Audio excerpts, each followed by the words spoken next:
Imagine it. Rain slamming the windows so hard it sounded like tiny fists pounding for shelter. Neon lights from a flickering diner sign bleeding onto the slick, empty pavement outside. You push the door open and a bell overhead gives a half-hearted jingle, announcing you to a world that feels paused between yesterday and tomorrow. The booths are cracked, the coffee burnt, and the handful of patrons look like ghosts clinging to routines they can't afford to quit. This isn't a place you come for luxury. You come because it's open. You come because there's nowhere else to go. Behind the counter, a young woman in a faded apron wipes down the same spot for the third time. Her hands are raw from washing dishes too long, her ponytail slipping loose. Her name tag reads Emily, though most customers never bother to learn it. She's used to that. Emily's life is a series of shifts stitched together, with caffeine, aching feet, and prayers she stopped believing would be answered. Tonight should have been like any other. She should have poured cheap coffee, pretended not to notice the drunks at table 4, and waited for her midnight bus home. But life, real life, doesn't always send a warning before it changes everything. The door swung open again, letting in a gust of freezing air, heads barely lifted, just another nobody, soaked to the bone, clothes clinging to a frame that looked like it hadn't seen a square meal in days. His sneakers squelched wetly with every step. No umbrella, no jacket, just a threadbare hoodie and eyes that darted like a man expecting to be thrown out. Rick, the manager, spotted him first. Rick with his slick-back hair, clipboard tucked under his arm like a scepter, a sneer already curling his lip. He didn't like types like this hanging around. Bad for business. Rick moved toward the man, ready to throw him out before he even sat down, but Emily got there first. She wiped her hands on her apron and approached with a smile that probably cost her more energy than her entire shift. "Hey there," she said softly. "Can I get you something warm? Coffee's fresh." The man hesitated, staring at her like he couldn't quite believe she meant it. His hands trembled as he reached into his pocket, pulling out a few crumpled bills. Not even enough for a cup. He muttered an apology, already backing toward the door. Emily's heart squeezed. She knew that shame. She knew the way it hollowed you out from the inside. She reached out, gently touching his sleeve. "Sit down," she said. "First cup's on me." It was a tiny kindness, a disposable gesture in a world that treated people like him, like her, as disposable too. But in that moment, it mattered more than she could possibly know. She hustled back to the counter, filled a chipped mug with steaming coffee, and added a plate with a thick slice of pie, her own order, untouched. She slid it onto his table with a wink. "Eat up," she said, pretending not to see the way his hands shook as he picked up the fork. Rick saw everything. He stormed across the diner, clipboard forgotten, his voice a low snarl. "What do you think you're doing, Emily?" he hissed. "You're giving away food now? You paying his tab out of your big fat paycheck?" Emily froze, pie server still in her hand. Heads turned. Conversation died. Her cheeks burned, but she lifted her chin. "It's my meal," she said quietly. "I'm not stealing. He's hungry." Rick leaned in closer, voice dropping to something poisonous. "You think you're some kind of hero?" he sneered. "You're just as pathetic as him." The man watched, silent, the coffee cooling between his hands. Emily swallowed hard. Every instinct screamed at her to apologize, to back down, to survive. But something inside her, something fragile and stubborn, refused. She straightened her shoulders and said, "If kindness is wrong, I don't want to be right." Rick's face twisted into something ugly. "Clock out. You're done for the night. Maybe longer." She set the pie server down slowly, her fingers trembling, and turned to the man with a tight, apologetic smile. "Enjoy your meal," she whispered, before disappearing into the back. The door swung closed behind her, cutting off the stunned silence. Out front, the man sat very still, staring at the pie, at the coffee, at the empty space where Emily had been. A slow, almost imperceptible smile tugged at the corner of his mouth. The rain beat harder against the windows. Something was about to change. Something none of them could see coming. Emily walked the 3 cold blocks home that night with her apron still balled up in her fists. The rain had soaked straight through her jacket, her socks squishing inside torn sneakers with every step. But she didn't even feel it. Numb. That was the only word that fit. The streets shimmered under the lamplight like some cruel mirage. She thought of the man's face, the way he'd clutched the mug like it was salvation. And she thought of Rick's sneer, the way he'd humiliated her like her decency was something shameful. Maybe it was foolish, after all. Maybe kindness had no place in a world this broken. Her building was worse than the diner. Peeling paint, an elevator that hadn't worked in months, graffiti curling across the walls like ivy. She trudged up the stairs to the 4th floor, pausing to catch her breath on the landing. The door to her apartment stuck as always. She shouldered it open and stepped inside the tiny one-bedroom space she shared with her mother. The smell of menthol and lavender hung in the air. Her mother, Margaret, lay on the battered couch, a blanket tucked around her frail frame, flipping through an old paperback by the dim light of a single table lamp. She looked up when Emily entered, her eyes soft and tired. "Long shift?" she asked, voice rough from the oxygen tank nearby. Emily nodded, forcing a smile. The usual. Margaret studied her for a moment longer. Seeing the cracks Emily tried so hard to hide, she patted the cushion beside her. "Come sit." Emily kicked off her soggy shoes, peeled off her jacket, and curled up beside her mother, resting her head against the older woman's thin shoulder. Margaret stroked her hair in slow, comforting circles, the way she used to when Emily was small and scared of thunderstorms. "You're good, you know," her mother murmured. "Don't let this world convince you otherwise." Emily bit the inside of her cheek to keep from crying. She didn't deserve praise. She hadn't saved anyone. She hadn't fixed anything. She'd lost her job, her dignity, and maybe even her future over a slice of pie and a cup of coffee. "I just wanted to help," she whispered. "And you did," Margaret said fiercely, squeezing her. "You did something real. That matters more than you know." The rain drummed a steady rhythm against the window. Emily closed her eyes and let herself believe, just for a moment, that maybe her mother was right, that maybe decency wasn't a weakness, that maybe, just maybe, it was the only real strength left. Morning came too soon. Emily woke to a splitting headache and the gnawing anxiety of not knowing if she still had a job. Bills sat piled on the kitchen counter like silent judges. Rent was due in a week. Margaret's medication co-payments weren't going to wait for her feelings to catch up. Dragging herself from bed, she pulled on her cleanest uniform, tied her hair back tight, and kissed her mother's forehead before slipping out the door. Her stomach twisted with every step closer to the diner.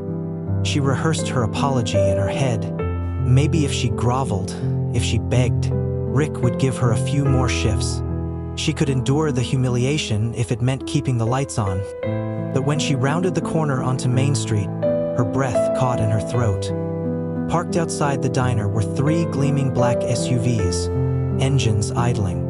Men in sharp suits stood near the entrance, talking into radios. The flickering neon sign seemed to blink in confusion.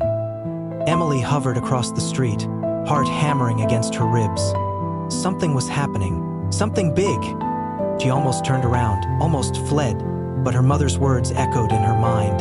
"You did something real."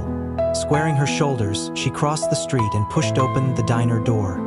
Inside, the atmosphere was electric. Every eye turned toward her as she entered, some wide with fear, others with suspicion. Rick stood near the counter, his clipboard hanging limply at his side, his usually smug face pale and sweating. And standing in the center of it all, dressed not in rags but in a custom-fitted suit, was the man she'd served pie and coffee to the night before. He smiled when he saw her, a real smile, the kind that reached his eyes. Rick found his voice first. "Emily?" he barked, trying to seize control of the situation. "Good, you're here. These gentlemen are, from corporate. They're here for a surprise inspection." Prodded. The ragged man, transformed into someone commanding and confident, stepped forward, extending his hand to Emily. "Good to see you again," he said warmly. Rick's mouth fell open like a broken hinge. Emily blinked, unsure if she was dreaming. She shook Tom's hand numbly, feeling the firm grip of someone used to making decisions that mattered. Tom turned to the gathered staff, his voice carrying the weight of authority. "My name is Thomas Grant," he announced. "I'm the CEO of Hearthstone Diners. I've been visiting locations undercover to see how our employees treat people they think don't matter." A collective gasp rippled through the room. Rick went beet red, stammering, gesturing wildly. "Sir, let me explain." Tom held up a hand, silencing him with a look.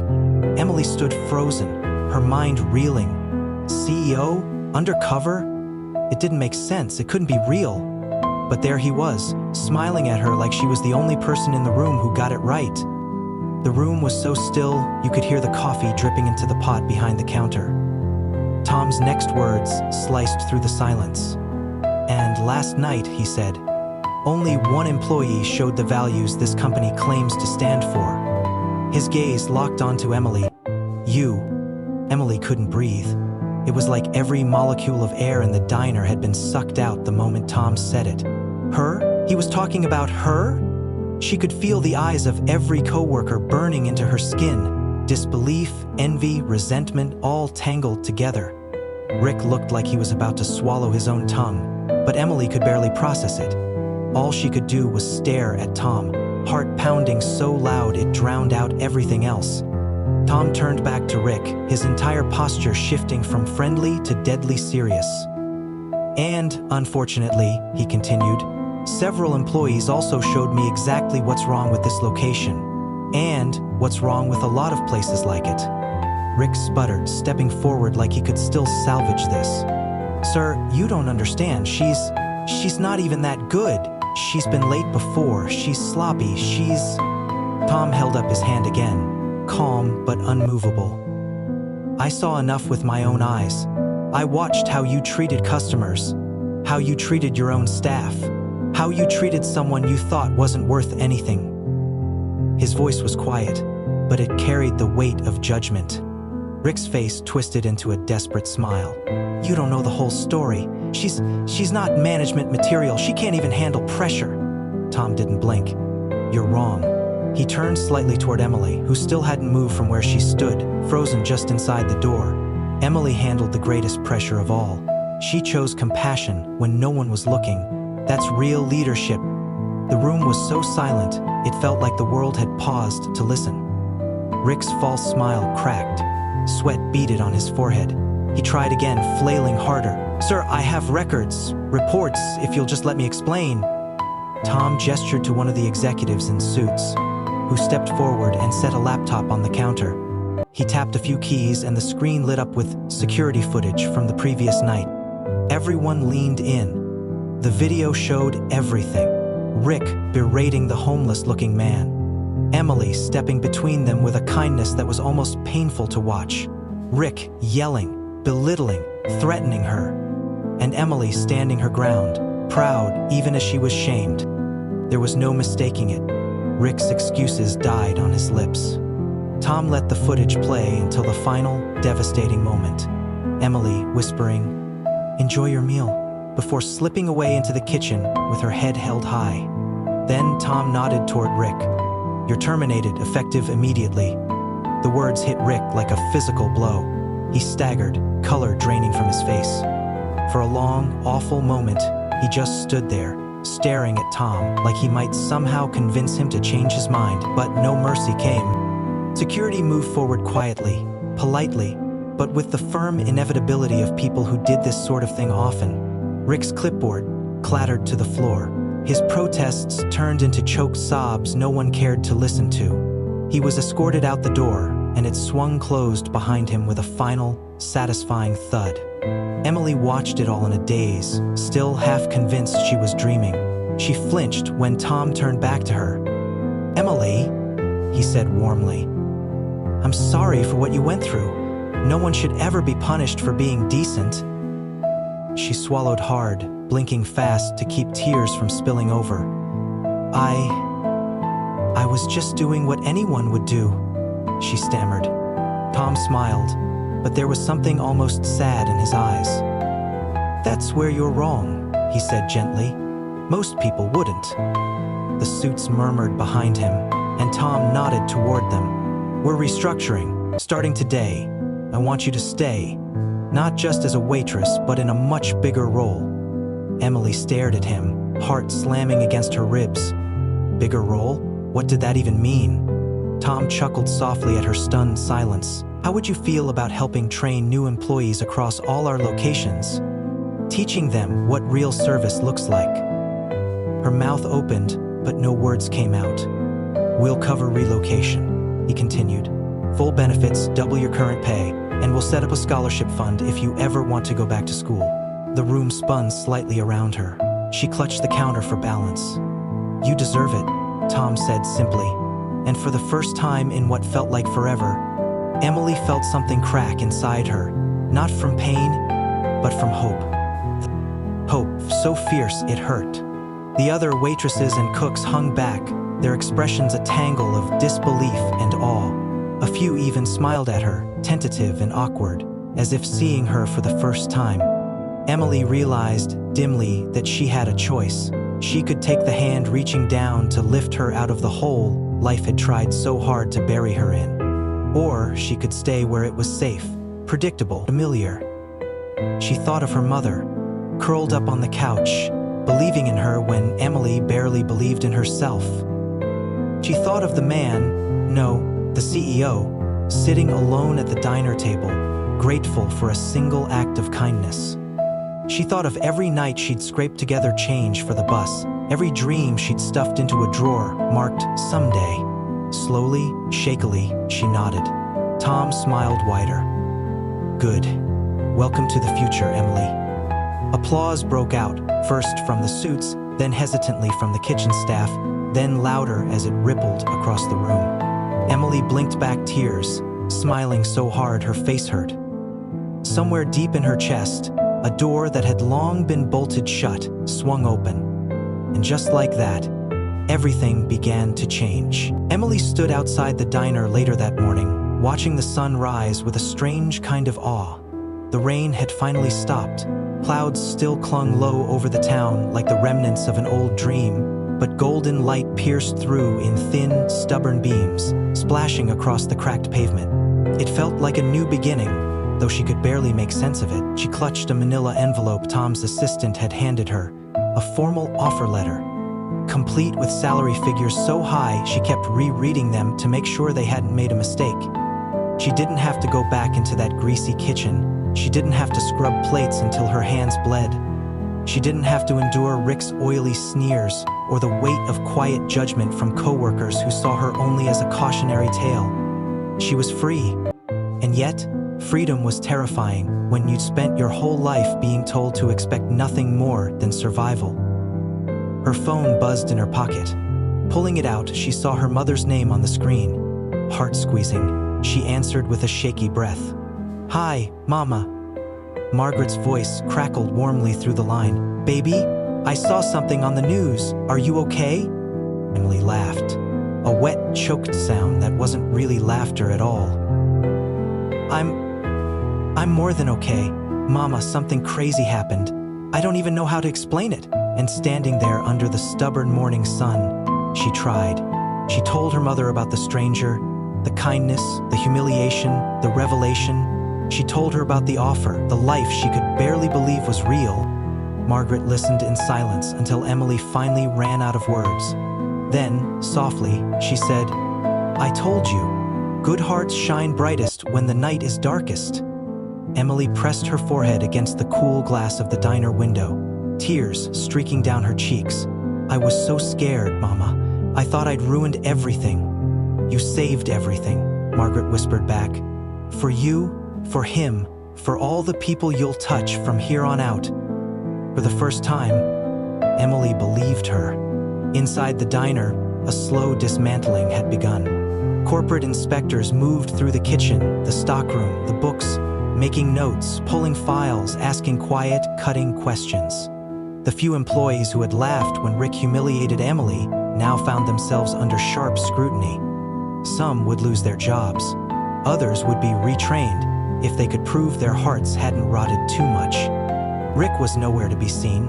Rumor had it he'd tried to plead his case to corporate headquarters but had been met with cold legal language and appointed security escort off the premises.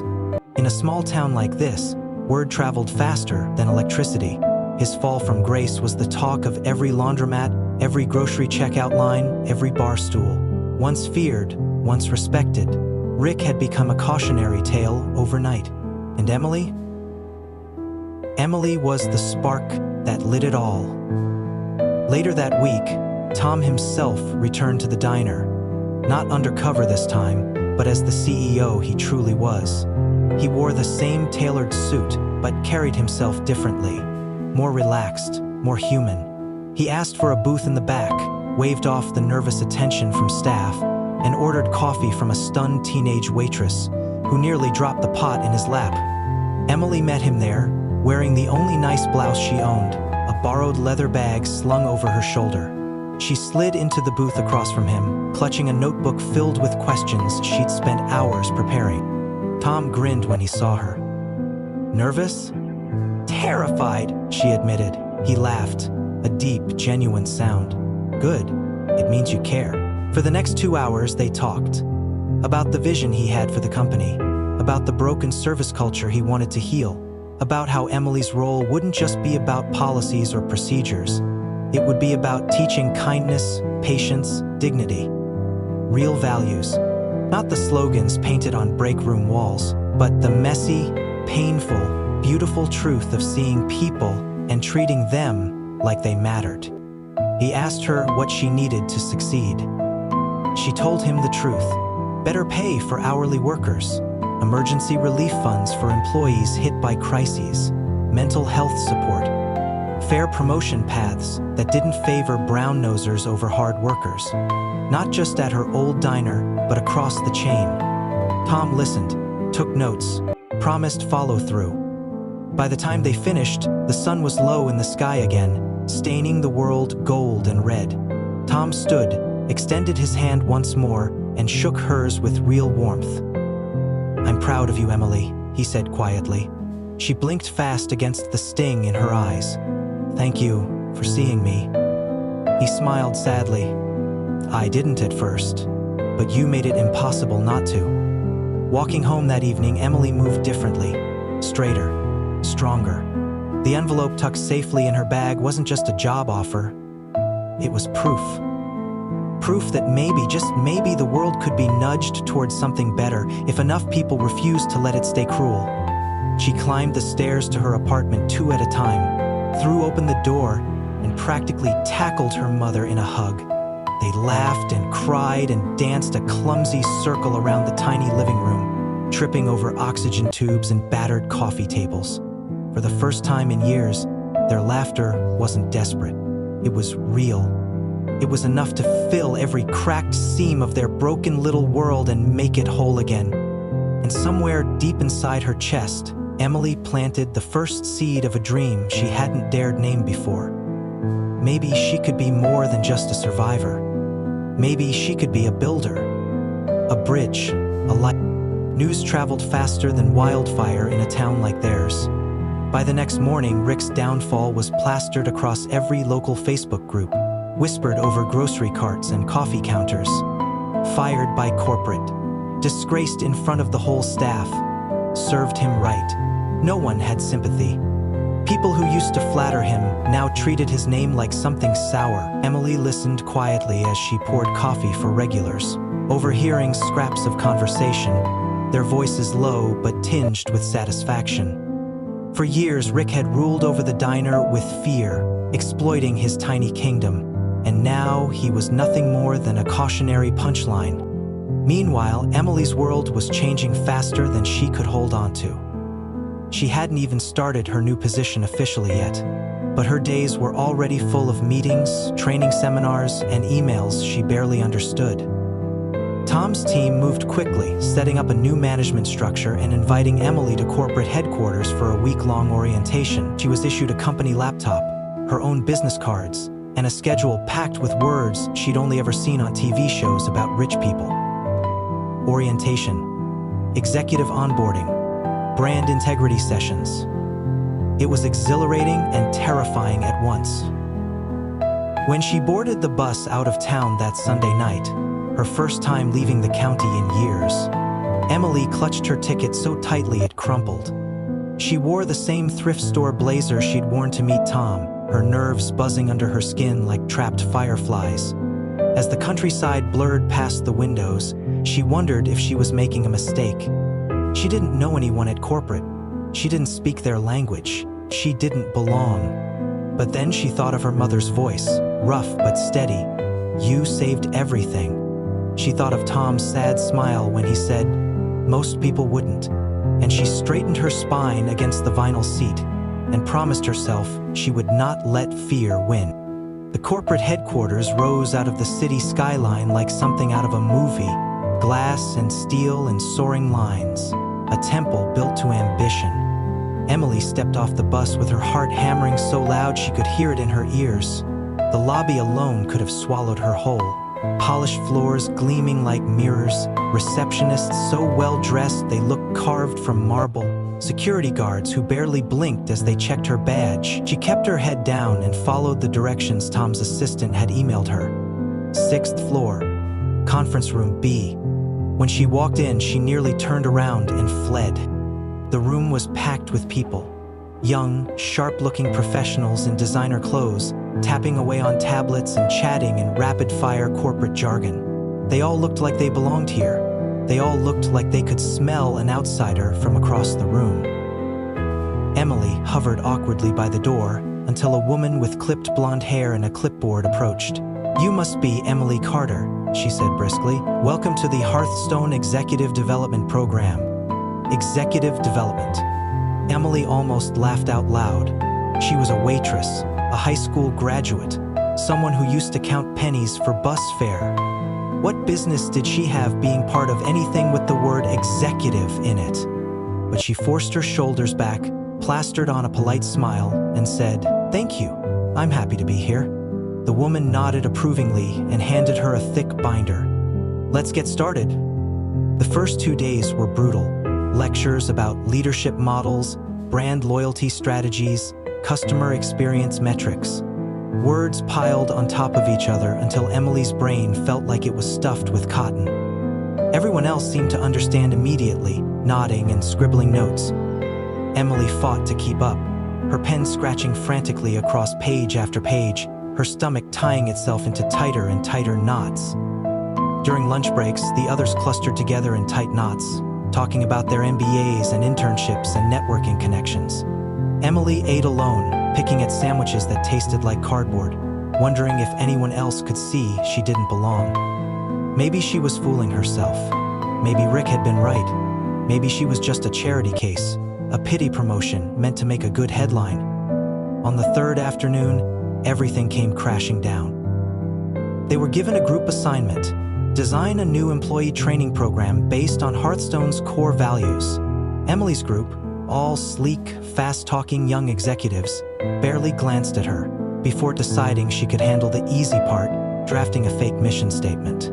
They huddled together to handle the real work, firing ideas back and forth in a blizzard of buzzwords Emily didn't even recognize. She worked quietly at the edge of the table, crafting something simple, honest, real. When the groups presented their proposals, her teammates laughed under their breath at hers. A few sentences about kindness, respect, dignity. One even snickered aloud, pretending to cough into her hand. Tom sat at the back of the room, watching everything. When it was time for feedback, he stood, arms folded across his chest, his face unreadable. Only one group, he said finally, understood the real assignment. The room went dead silent. Only one group remembered that values aren't something you print on a brochure. They're something you live when no one's watching. Emily blinked, confused. Tom smiled and pointed directly at her. "Emily Carter," he said. "You're the only one who got it right." Gasps rippled across the room. The executives who'd mocked her stiffened, glancing at each other in alarm. Tom walked forward, picked up her handwritten statement, and read it aloud. His voice was steady, warm, undeniable. "At Hearthstone, we believe every customer deserves dignity. Every employee deserves respect. And every act of kindness, no matter how small, is a victory worth celebrating. He set the paper down carefully. That, he said, is what will save this company. Not algorithms, not strategies, humanity. Emily's heart pounded so hard she thought she might faint. For the first time since she stepped through those glittering corporate doors, she didn't feel like an outsider. She felt like a storm. In the days that followed, the whispers started. At first, it was just the sharp, sideways glances in the corridors, the sudden hush when Emily entered a room. Some of the junior executives avoided her entirely, suddenly remembering urgent emails to send whenever she passed by. Others were subtler, polite smiles that didn't reach their eyes, conversations that shifted away the second she came close. It was clear, not everyone was thrilled that a former waitress had stolen the spotlight, especially not one who had made them look foolish in front of the CEO himself. Emily kept her head down. She poured herself into the work with a ferocity that surprised even her. Every seminar, every meeting, every late-night homework assignment, she tackled them all with the same grit that had gotten her through 14-hour diner shifts on dead feet. She wasn't here because someone handed her a favor. She was here because she'd earned it, and she would prove it every single day. Tom kept his distance, letting her stand on her own, but every so often she caught him watching from a doorway or a corner of a conference room, a small, satisfied smile on his face. Like a teacher quietly proud of his best student, it gave her strength she didn't know she needed. The biggest shock came on Thursday morning when a memo went out company-wide. Hearthstone Diners would be implementing a new pilot training program based on Emily's core values mission statement. The announcement hit the corporate building like a bomb. The words were simple enough: pilot regions, limited trial phase. But everyone knew what it really meant. Emily's voice was going to be the blueprint for the future. With that memo, the stakes shifted. What had been resentment turned sharper, colder. Jealousy hardened into something uglier. It wasn't long before the sabotage started. At first, it was small things. Memos accidentally not forwarded to her. Meeting rooms changed at the last minute without anyone informing her. Schedules that shifted mysteriously just minutes before key presentations. It was easy to brush off as incompetence, coincidence, but deep down, Emily knew better. It was a warning. Stay in your lane, know your place. She thought about quitting.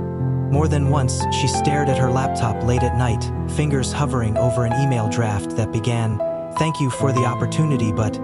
The temptation to slip away quietly, to go back to the safety of small spaces where no one expected miracles from her, was almost overwhelming. But every time she closed her eyes, she saw two faces. Her mother, smiling through the pain with fierce, stubborn pride, and the ragged man she'd fed a slice of pie, staring at her like she was the last good thing in the world. She owed it to them to stay. She owed it to herself. So she fought. When meetings changed locations, she started double-checking the schedules with Tom's assistant directly. When files went missing, she learned to keep triple backups. When gossip about her inexperience circulated, she shut it down with flawless presentations and unshakable facts. Brick by brick, she built a wall around her progress, not out of fear, but out of determination. Then came the biggest test yet. A senior VP, a man named Carter Vance, who had been with Hearthstone longer than some employees had been alive, called her into his office under the guise of a mentorship meeting. Emily went, notebook and pen in hand, heart hammering in her chest. Carter's office was a shrine to old money and older power. Dark wood, leather chairs, a wall full of awards. He gestured for her to sit and smiled in a way that didn't reach his eyes. "I'll be blunt," he said, steepling his fingers. "You've caused quite a stir." Emily swallowed, choosing her words carefully. "I didn't mean to cause problems. I'm just doing the job I was asked to do."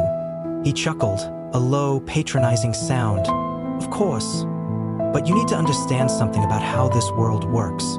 He leaned in slightly, voice dropping to a confidential murmur. "Loyalty matters. You want a future here? Then you need powerful friends, people like me. Emily sat frozen as he slid a thick, expensive-looking envelope across the desk toward her. A little understanding goes a long way, he said smoothly. You let us tweak your program, make it more palatable for the board, and I'll make sure you have a clear path to director by next year. Emily stared at the envelope. She didn't have to open it to know what was inside. Money, promises, a golden ticket. If she was willing to sell out. For a dizzying second, she considered it. Her mother's medical bills weren't going anywhere. A salary boost could buy them a real home, proper care, security. But then she thought of that freezing night in the diner, the trembling man, the plate of pie she couldn't afford but gave anyway. Kindness isn't a slogan, it's a choice. She pushed the envelope back across the desk with 2 fingers, her face calm but her voice unyielding. No. Carter's smile vanished. His expression hardened into something sharp and predatory. Be careful, Ms. Carter, he said softly. This world doesn't reward martyrs. Emily stood, gathering her notebook with hands that didn't shake. Maybe not, she said, but it needs them anyway. She walked out without looking back. In the hallway, her legs threatened to buckle, but she forced herself to keep walking, chin high. Every step away from Carter's office felt like an act of rebellion, an act of faith. She didn't know what consequences would come crashing down after this, but for the first time since setting foot in the corporate world, she didn't feel like she was surviving. She felt like she was winning. The retaliation came faster than she expected. By the next morning, Emily's email account was mysteriously locked. Her meeting invites disappeared. Her name was quietly removed from 2 project committees she had worked hard to join. She could feel it in every tight-lipped smile, every carefully polite conversation. Doors were slamming shut before her. Carter Vance wasn't subtle. He didn't need to be. In a company as old and tightly knotted as Hearthstone, the message had been sent loud and clear. Play by the old rules, or be frozen out. For a moment, Emily stood alone in the middle of the gleaming corporate hallways, feeling like a raindrop lost in an endless ocean of glass and steel. She could almost hear Rick's sneering voice from years past echoing in her mind. You're nobody. You're nothing. No one's coming to save you. But then a different memory pushed through. Tom's voice in the conference room, clear and strong. Humanity will save this company. She wasn't nobody. She wasn't alone. She just had to find the others who believed it too. That afternoon, while her access to official channels remained blocked, Emily did something the executives had never expected. She left the polished offices and went down, literally, to the ground floor. Hearthstone's main headquarters had a massive cafeteria for the everyday employees, cooks, janitors, security guards, delivery drivers, the real heart of the company. She sat down at a long table with a group of cafeteria workers, tray in hand, and smiled nervously. For a second, the conversation around her died. Heads turned, forks hovered mid-air. It wasn't every day someone in business attire chose to eat lunch with the invisible staff. But Emily didn't posture. She didn't lecture. She didn't pretend to belong. Instead, she listened. And slowly, conversation resumed. Stories spilled out about managers who looked the other way when harassment happened, about workers fired for asking for sick days, about shifts stretched longer and paychecks stretched thinner. These were people who had survived on scraps of respect, just like Emily had back in that greasy diner. And just like her, they hadn't lost their hearts. Word spread quickly. By the end of the week, Emily wasn't just having lunch downstairs. She was leading impromptu conversations, gathering stories, drafting lists of real needed reforms. Things corporate had never cared enough to ask about. It wasn't glamorous, it wasn't celebrated, no headlines announced it. But it mattered, and something began to shift. When Tom called her into his office a few days later, he didn't look surprised to hear what she'd been doing. He simply leaned back in his chair, studying her with that quiet, amused pride he never quite said aloud. You're building a coalition, he said. Emily flushed. I'm just trying to do what's right. He tapped a pen against his desk thoughtfully. Carter Vance sees Hearthstone as a machine. He thinks if one gear breaks, you replace it with a shinier one. What he doesn't understand is that people aren't gears. Emily clenched her fists at her sides. "He's trying to freeze me out." Tom smiled, slow and sharp. "Let him try. You're planting seeds. Seeds grow." He leaned forward then, voice low and serious.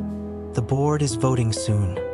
Carter wants to gut the pilot program you started. He wants things to go back to the way they were." Her stomach twisted. "And if he wins?"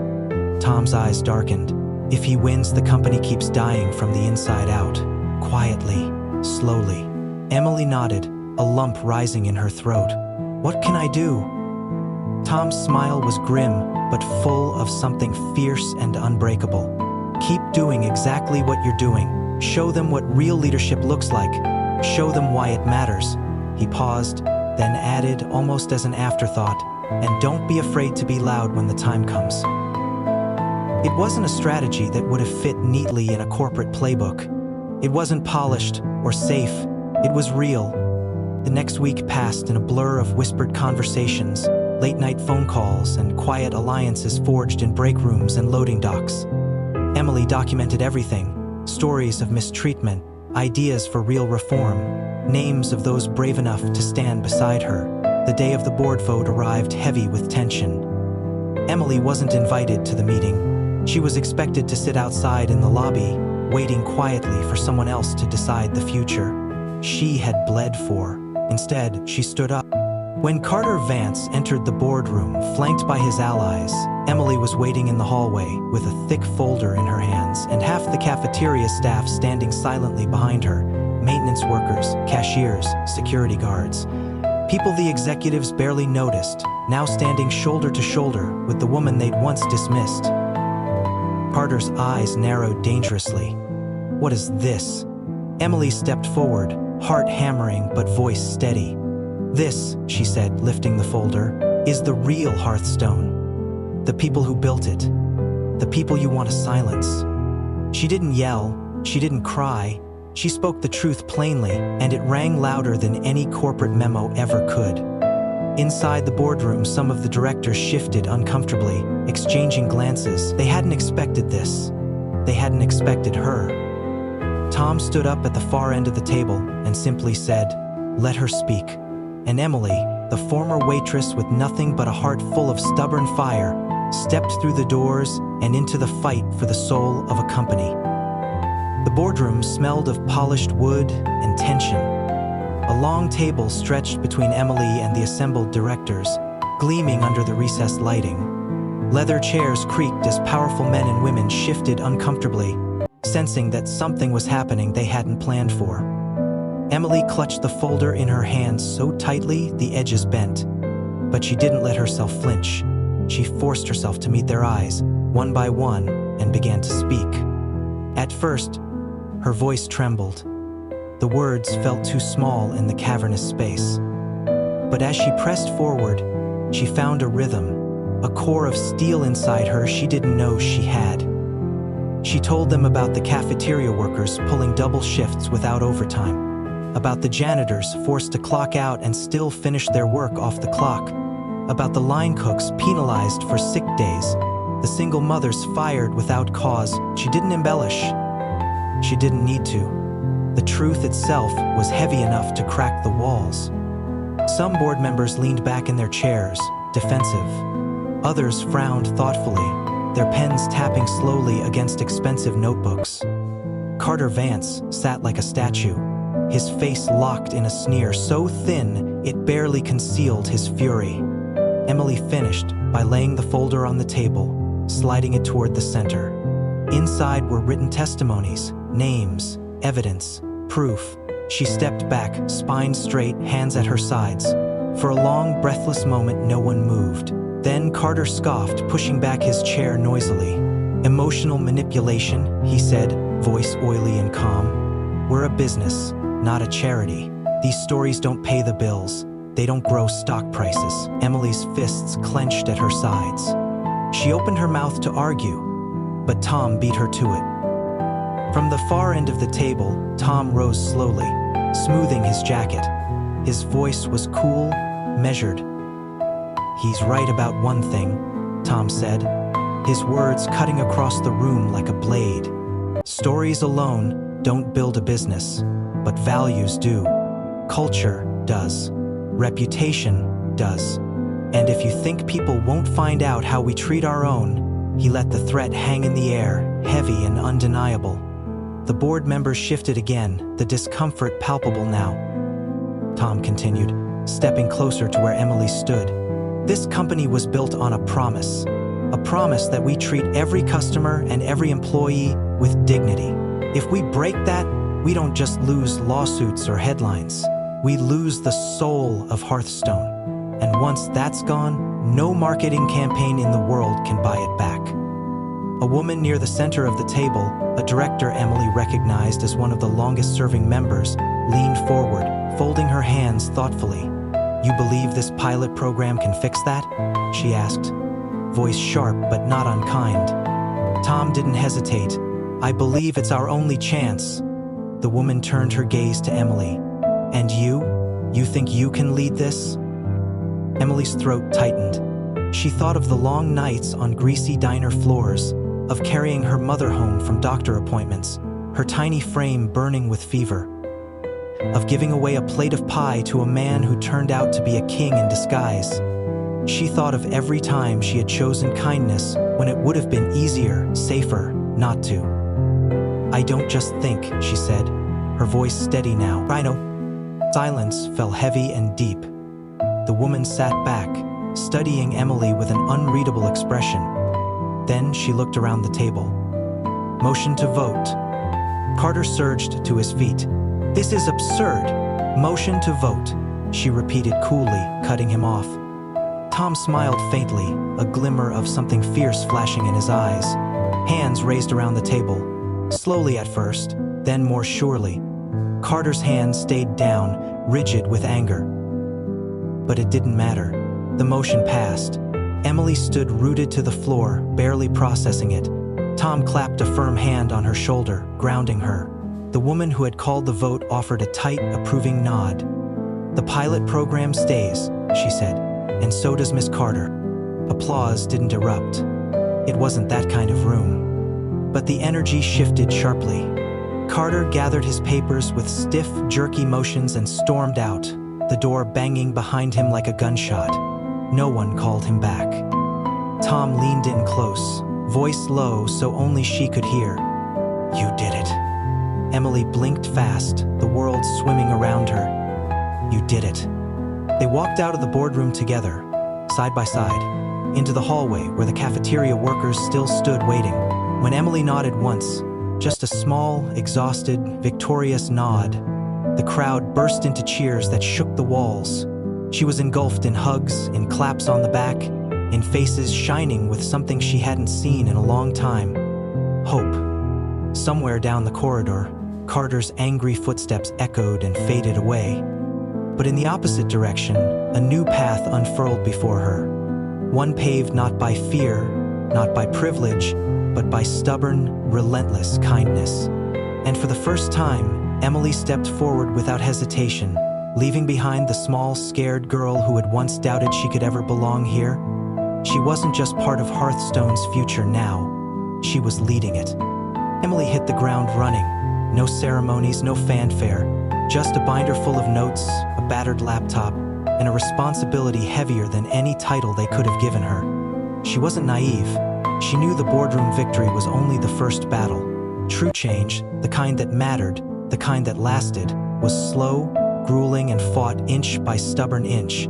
And even now, there were people quietly betting against her, waiting for her to fail. She threw herself into the work anyway. The pilot program launched in 2 districts first, regions where Hearthstone had been losing the most ground. Emily worked late into the nights, drafting new training modules, rewriting outdated manuals, scripting workshops where workers weren't just taught procedures but dignity, empathy, pride. Every employee, from dishwashers to assistant managers, would hear the same message. You mattered, and so did the people you served. But the system pushed back. District managers grumbled about touchy-feely nonsense interfering with efficiency. Mid-level executives dragged their feet on implementing changes, flooding Emily's inbox with passive-aggressive emails full of concerns and suggestions, thinly veiled as veiled sabotage. Some locations faked compliance, hanging her posters reciting the mission statements, but treated the real values like an afterthought. It was death by 1,000 paper cuts. One evening, after a brutal 14-hour day on the road visiting underperforming diners, Emily collapsed onto the bed of her cheap motel room, staring at the ceiling, wondering if it would ever be enough. The loneliness gnawed at her. The exhaustion seeped into her bones. In the dark, doubts whispered. Maybe Rick was right. Maybe Carter Vance was right. Maybe people didn't change. Maybe the world didn't want to be better. But then her phone buzzed. A message from one of the cafeteria workers back at headquarters. "Hey, Emily, just wanted you to know. We started doing kindness minutes at the end of every shift. One small thing we noticed about a coworker or customer that made us smile. Thought you'd like that. Thank you." Emily laughed, a soft broken sound, and wiped her eyes with the sleeve of her sweatshirt.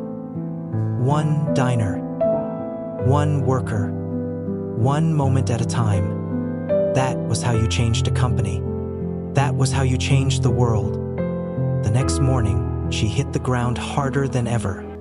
She created a spotlight wall in every pilot location where employees could anonymously post stories of kindness they witnessed. No prizes, no gimmicks, just recognition. She held monthly listening sessions where workers could speak freely about the real struggles they faced, and more importantly, about the solutions they already knew, but no one had bothered to ask for. She didn't just hand down rules from a glass tower. She rolled up her sleeves, she washed dishes, she served tables, she listened, more than she talked. And slowly, painfully, astonishingly, it started to work. Customer satisfaction scores in the pilot districts rose for the first time in years. Employee turnover dropped. Sales, without a single flashy promotion or slick marketing campaign, crept higher. Workers who had once clocked in with dead eyes now smiled. Real smiles behind the counters. The managers who bought into the new training found themselves leading teams that cared, teams that stayed. Success wasn't meteoric. It wasn't the kind of thing you could plot neatly on a chart and present at a board meeting with fireworks and confetti. It was quiet, organic, real, but it was happening.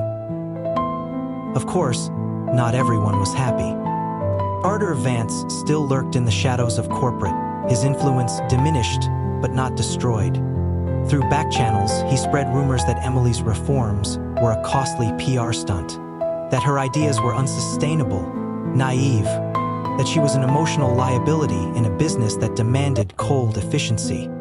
One afternoon, Emily received a terse summons to a private strategy session. No agenda listed, just a time and place. When she walked into the room, she wasn't surprised to find Carter sitting there, smiling thinly, surrounded by a few remaining loyalists.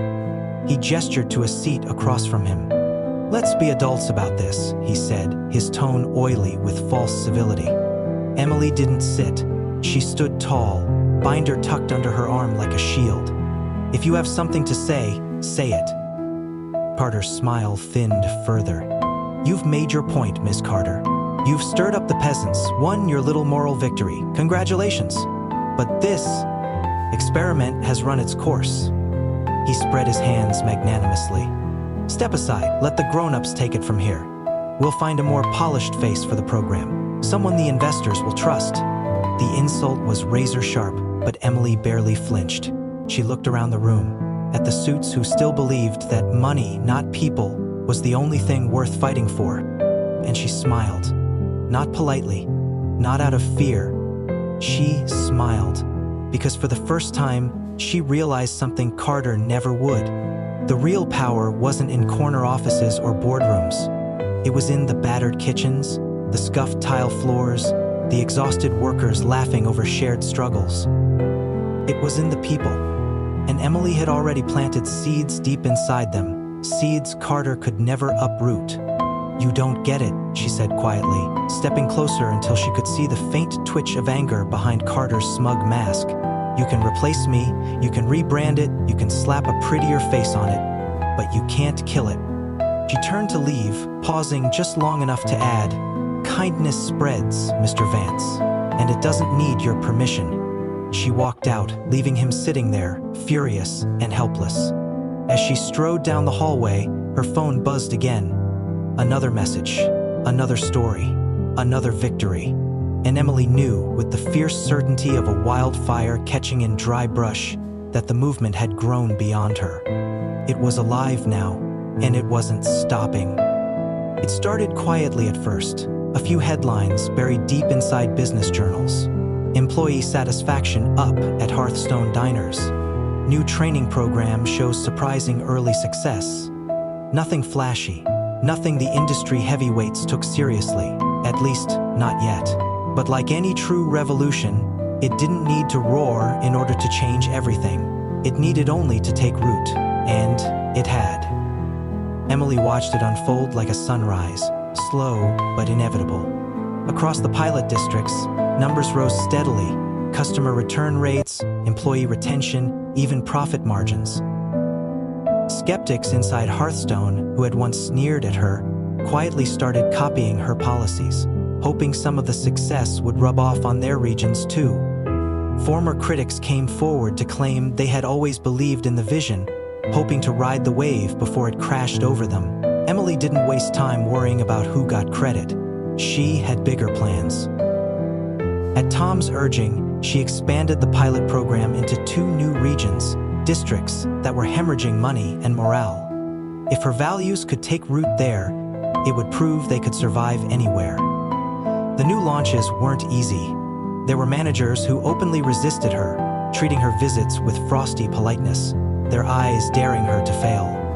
There were employees who distrusted change, who had been burned too many times by hollow promises from people in suits. But Emily wasn't just another suit. She rolled up her sleeves, she bussed tables, washed dishes, took orders.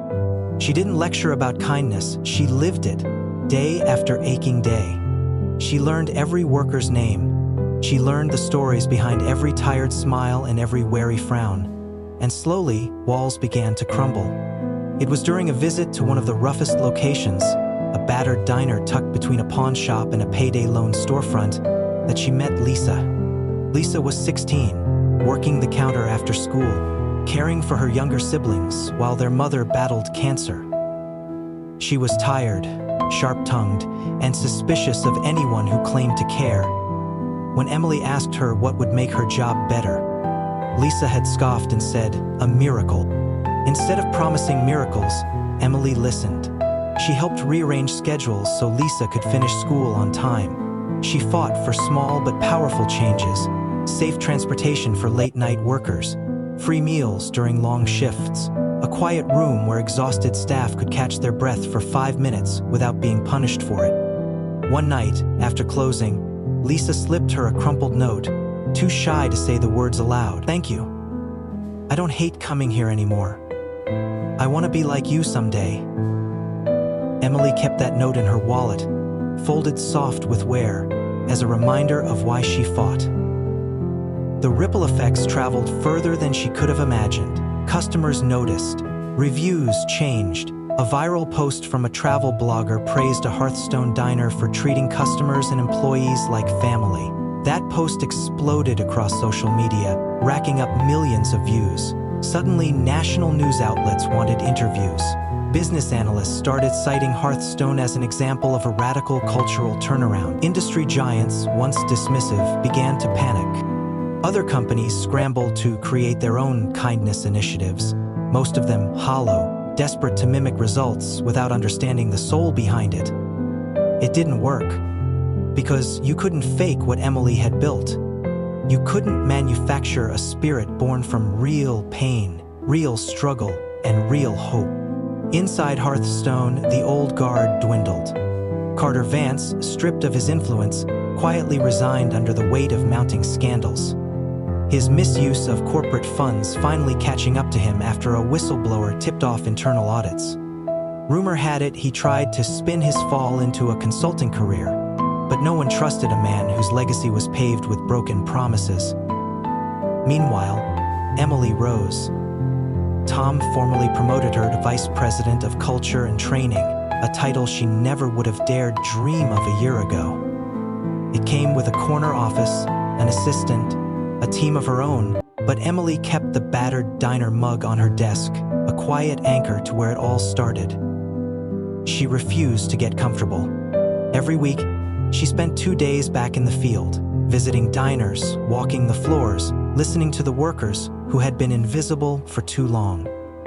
She didn't want to lead from a podium. She wanted to lead from the trenches, where real battles were fought. At a quarterly shareholder meeting, when Emily stood at the podium to present the company's progress, she saw faces in the crowd she never thought she would. Frontline workers, single mothers, second-chance employees, all sitting proudly among the investors and executives. For once, the people who built the company weren't pushed into the shadows. She spoke with the same voice she had used that night she defended the man in the diner. Calm, fierce, unbreakable. "Our future isn't built on margins and metrics alone," she said, the room so silent she could hear the scratch of pens on paper. "It's built on moments. The moment an employee feels respected. The moment a customer feels seen. The moment a stranger believes that kindness still matters. We chose to fight for those moments, and they chose to fight for us." The applause was thunderous. Not polite, not obligatory. Later, standing alone outside the conference hall, Emily closed her eyes and tilted her face to the evening sky. The world felt huge again, but not in the way it used to, cold and unwelcoming. It felt vast, with possibility. She thought of the diner where it all began, the rain pounding the windows, the man with the worn-out shoes and the tired eyes. She smiled. Kindness had built an empire, and she was just getting started. Success, as it turned out, carried its own kind of weight. Emily barely had time to breathe between travel, meetings, and endless planning sessions. She wasn't just running a program anymore. She was steering the soul of an entire company, and the pressure bore down on her with a force she hadn't expected. Every diner she visited, every worker she spoke to, added more invisible stones to the load on her back. She carried their hopes, their trust, and she wouldn't fail them. But back home, a different world was unraveling. Her mother's health had worsened. Slowly at first, a skipped doctor's appointment here, a bad cough there, but then like an avalanche, picking up speed no one could stop. Margaret Carter's voice grew fainter on the phone. Her laugh, once hearty even through pain, thinned into a ghost of itself. Emily sent money, arranged nurses, scheduled grocery deliveries from across the state, but no conference call or bonus check could fix what was happening. One night, alone in yet another hotel room that looked identical to all the others, Emily stared at the ceiling and realized she hadn't seen her mother in almost 3 months. 3 months of missed Sunday dinners. 3 months of promises to visit soon that she never kept. 3 months spent saving a company, losing the only person who had believed in her before anyone else even bothered to look. The guilt was a living thing inside her chest.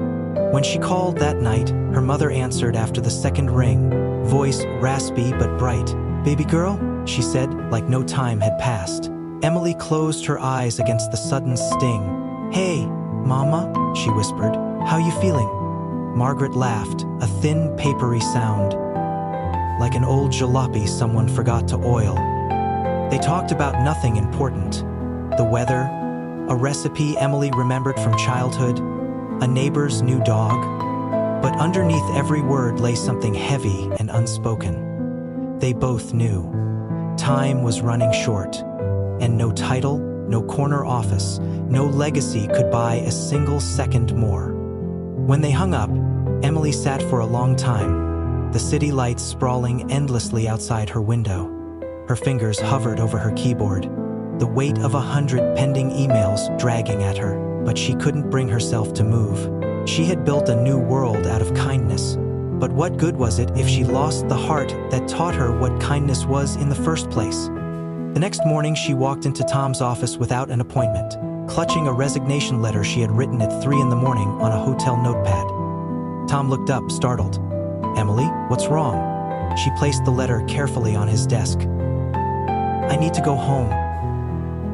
He stared at it, then at her, reading everything she didn't say aloud.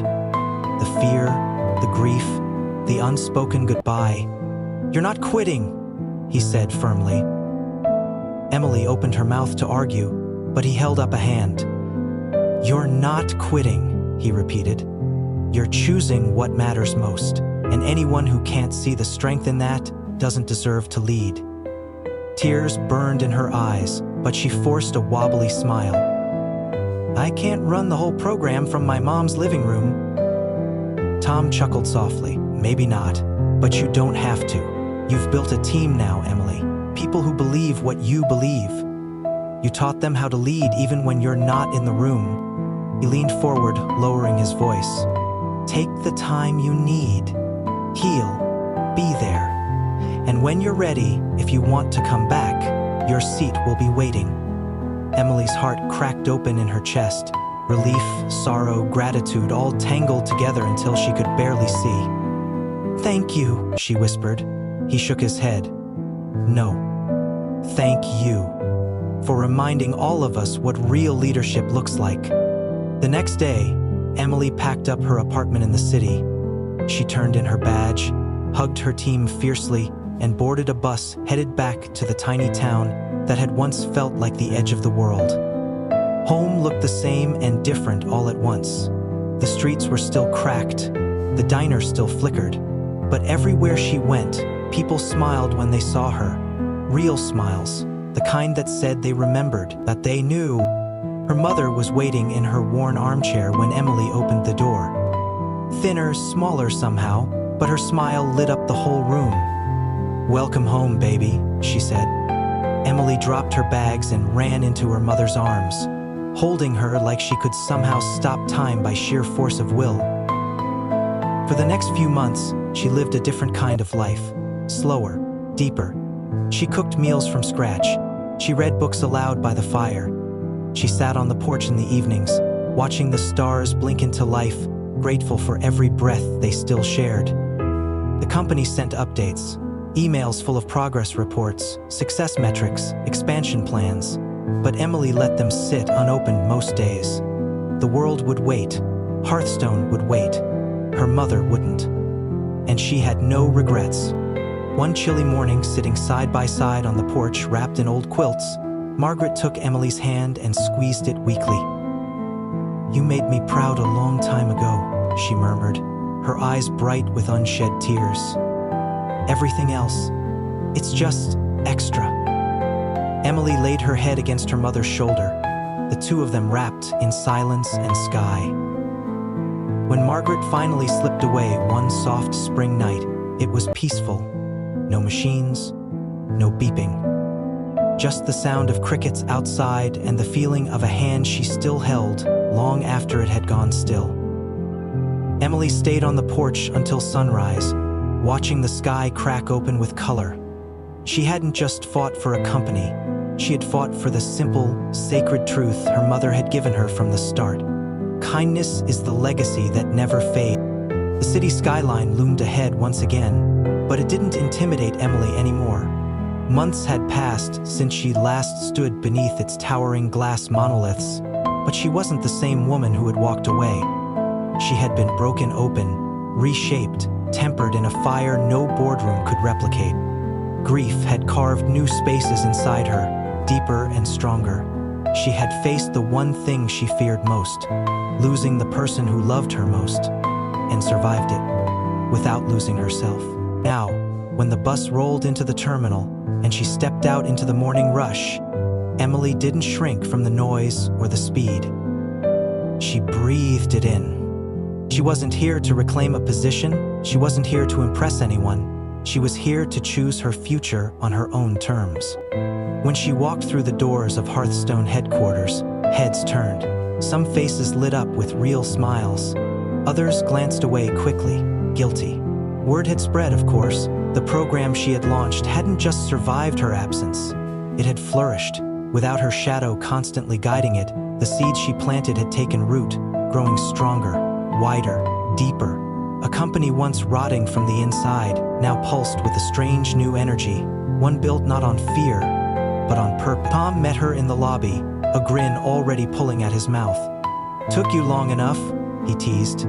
Emily laughed, the sound lighter than it had been in a long time. "I had important things to do." He nodded, serious now. "And you did them. You did what mattered." They rode the elevator in companionable silence, the numbers ticking higher. Tom filled her in quickly. New expansions, pilot programs, now permanent policies, employee satisfaction surveys off the charts. The board had finally voted to adopt her training model company-wide. Promotions were being tied to emotional intelligence scores, not just quarterly sales figures. It was a different world. But Emily already knew the question that would come next. They reached his office and Tom gestured for her to sit. "We need you," he said simply. "In a bigger role." She arched an eyebrow. "How much bigger?" He slid a folder across the desk. Inside, printed in crisp black ink, was an offer. Chief Culture Officer. A seat at the executive table. A salary that made her blink twice. "You'd shape not just training," he said, "but hiring practices, marketing strategies, crisis response policies. You'd make sure everything we do reflects who we say we are." It was everything she had fought for, everything she had dreamed of building. And still, Emily hesitated. She thought of the endless meetings, the heavy expectations, the danger of becoming the very kind of leader she once despised. Detached, sanitized, too far removed from the people who actually lived the reality she was trying to change. She thought of her mother's hands, calloused from a lifetime of invisible labor. She thought of late nights at the diner, counting out coins for bus fare. She thought of Lisa, the teenager with a crumpled thank you note and a hope too fragile to bear betrayal. She thought of all of them, and she realized something profound. Leadership wasn't about rising above. It was about sinking your roots deeper into the ground and refusing to be moved. Emily looked up, meeting Tom's gaze steadily. "I'll take the job," she said.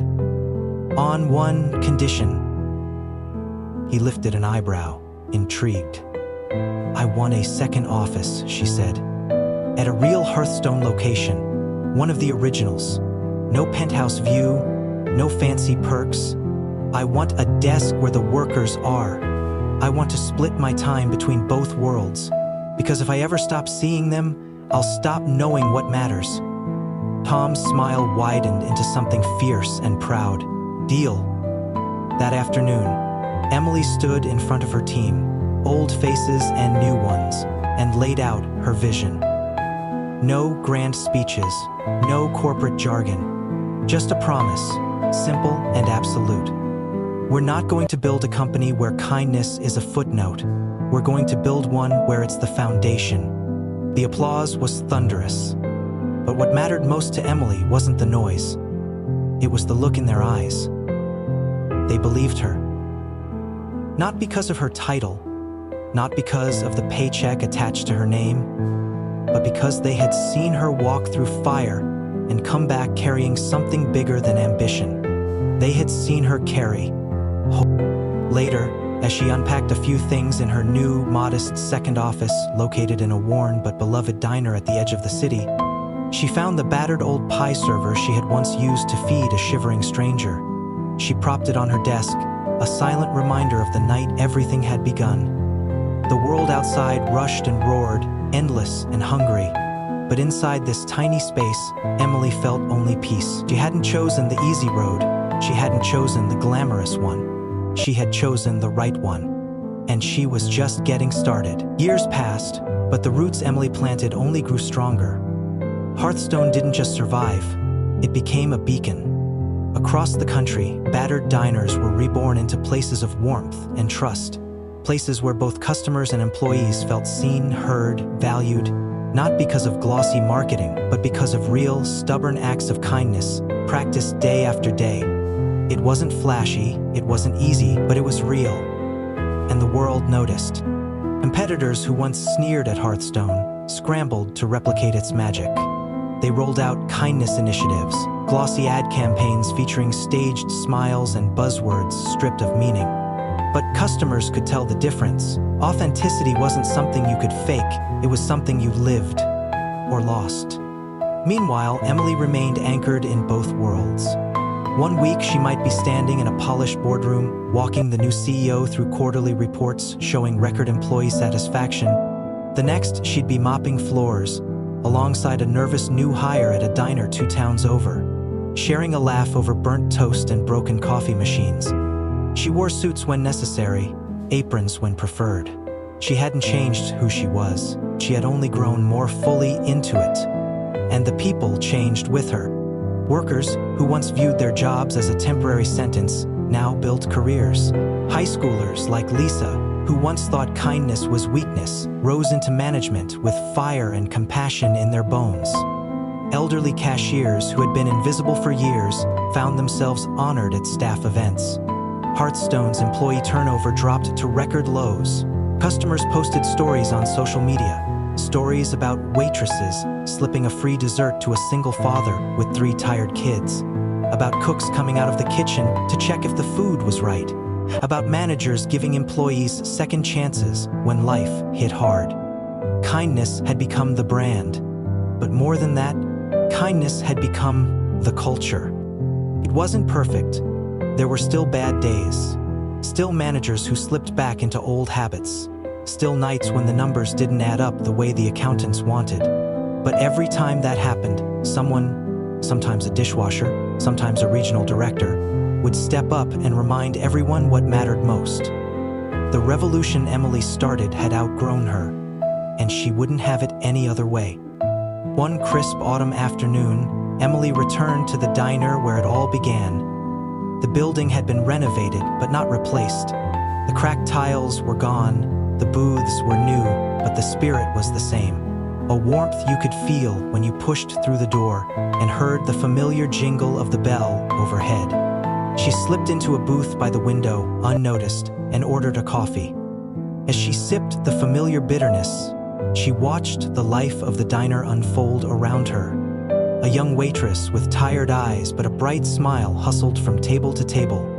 A manager in a worn polo shirt stopped to help a dishwasher fix a jammed tray. A group of teenagers laughed over milkshakes, their backpacks piled beside them. None of them knew her face, and that was exactly how she wanted it. The success wasn't in her name being remembered. The success was in the fact that kindness had taken root so deeply that it no longer needed her to keep breathing. The young waitress, noticing her coffee was half empty, swung by with a fresh pot. She poured without asking, topping off the cup with a wink. "On the house," she said with a grin. Emily smiled, warmth spreading through her chest. She left a tip large enough to buy the waitress a week's worth of groceries and slipped out quietly before anyone could protest. Outside, the sun was setting, staining the sky with gold and rose. As she walked down the street, she heard a faint voice behind her.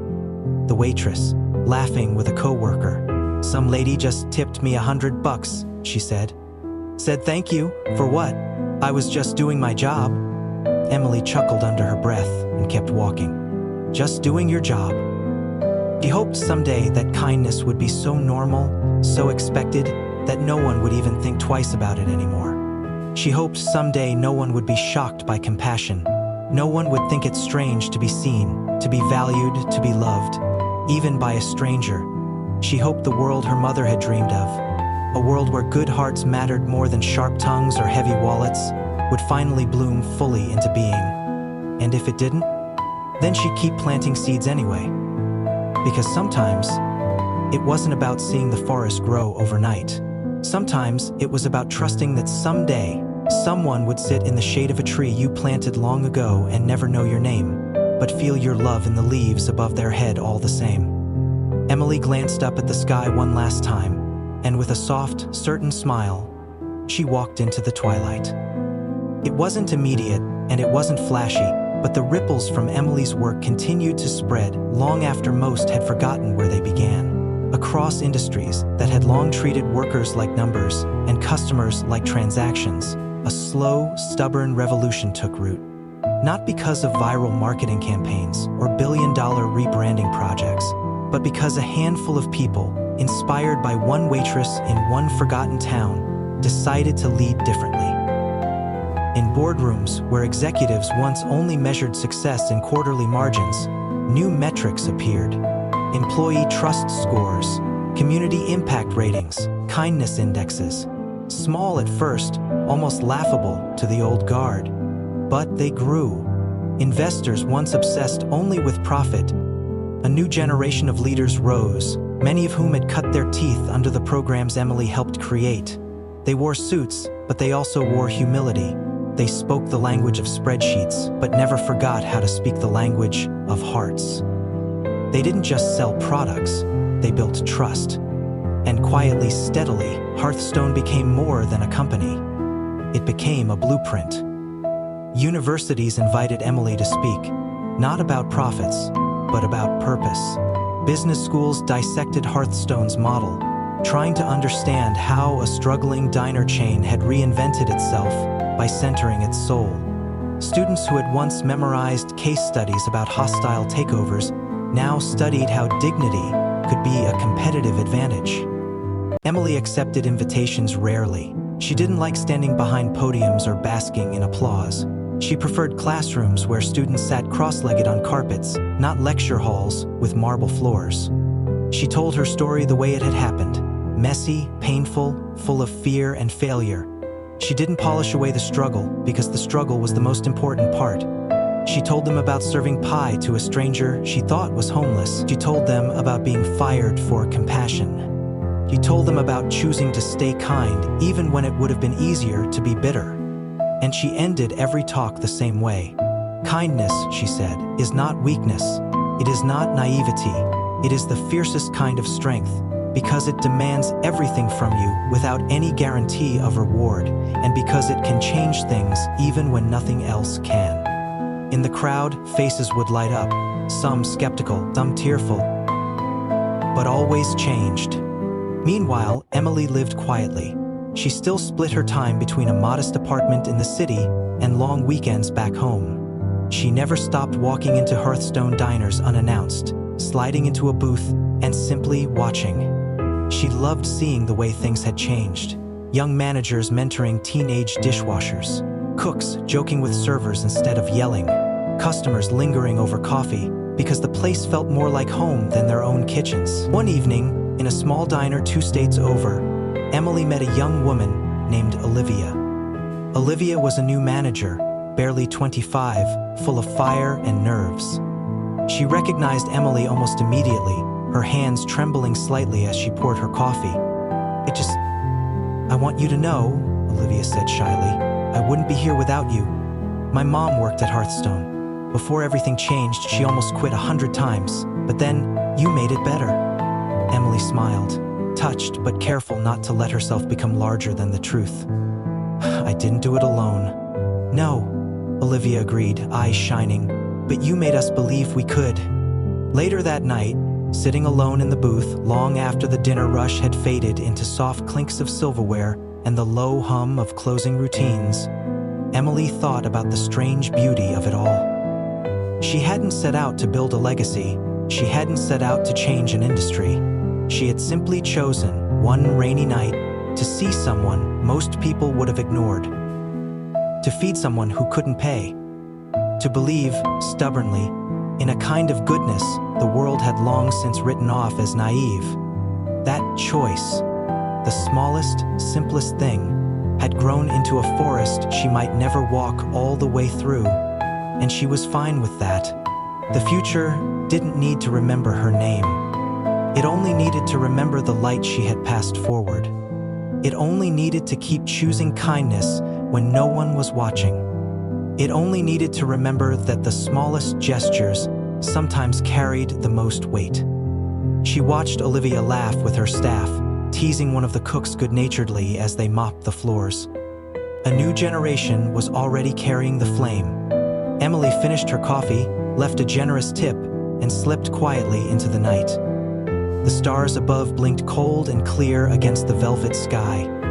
She walked without hurry, her breath forming soft clouds in the chill air, her heart full not of ambition or regret, but of quiet, fierce hope. The kind of hope that no storm could wash away. The kind of hope that lived long after the storyteller's voice went quiet. And as she disappeared down the winding street, leaving behind another diner wrapped in laughter and light, Emily Carter smiled to herself, knowing she had done exactly what she was always meant to do, not save the world, but remind it how to save itself. The years rolled on as they always do, and the story of Emily Carter faded from headlines, tucked away behind newer crises, flashier heroes.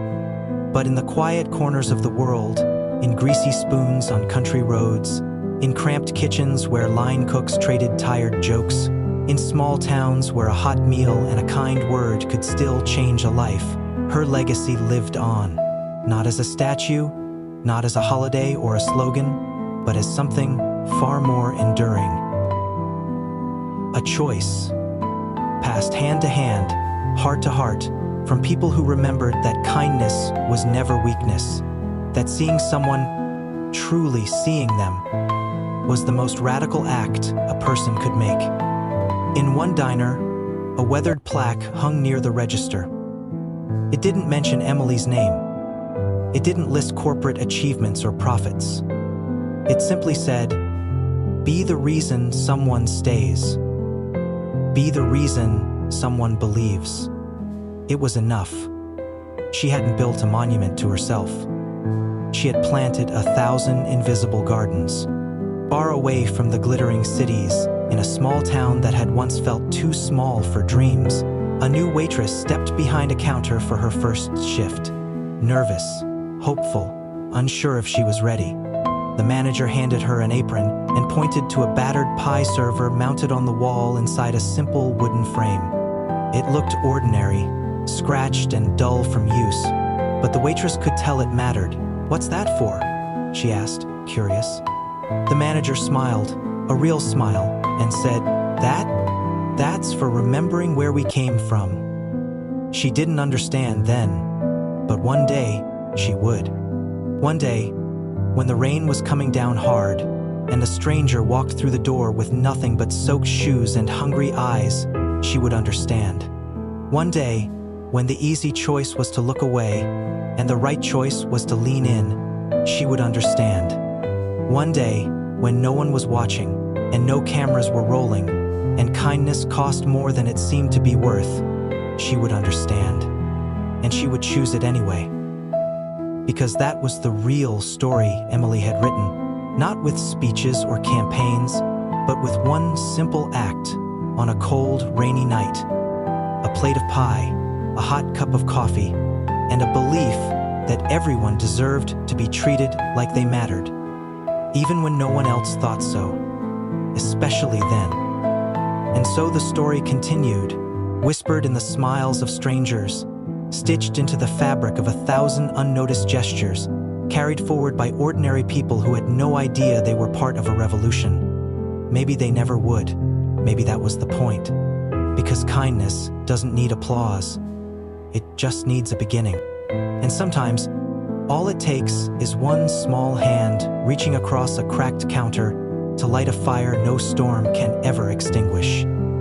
If this story stirred something in you, if it reminded you that even the smallest kindness can ripple across the world in ways you'll never fully see, then don't let it end here. Carry it forward. Be the reason someone believes again. And if you want more stories of courage, hope, and quiet revolution, make sure to like, comment, and subscribe to this channel. Because this is only the beginning, and the world needs you now more than ever.